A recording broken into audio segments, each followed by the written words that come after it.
আমি তো আসলে ইয়া বাকি জানিয়ে না, ওটা আমার পজিটিভ আসছে। চাকরিতে পুনর্বহাল করে পোশাক ফিরিয়ে দেওয়ার দাবি জানিয়েছেন বিগত সরকারের আমলে বিভিন্ন কারণে চাকরিচ্যুত হওয়া পুলিশ সদস্যরা।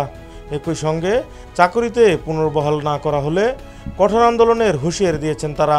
আমি তো আসলে ইয়া বাকি জানিয়ে না, ওটা আমার পজিটিভ আসছে।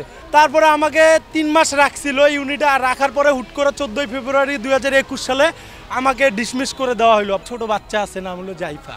ও যখন বলে যে বাবা তুমি গার্মেন্টসের চাকরি করো, পুলিশের চাকরিটা পাবা কখন, আমি ওরা উত্তর দিতে পারি না। তাদের অভিযোগ বিগত সরকারের আমলে নানা অজুহাতে তাদের চাকরিচ্যুত করা হয়েছে।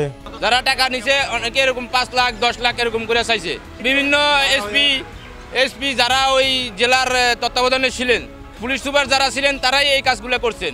এদিকে মানববন্ধন কর্মসূচি শুরু হলে তাদেরকে পুলিশ সদর দপ্তরে ডাক দেন নবনিযুক্ত পুলিশ মহাপরিদর্শক ময়নুল ইসলাম। পরবর্তীতে আন্দোলনরতদের 5 সদস্যের একটি প্রতিনিধি দল পুলিশ সদর দপ্তরে প্রবেশ করে।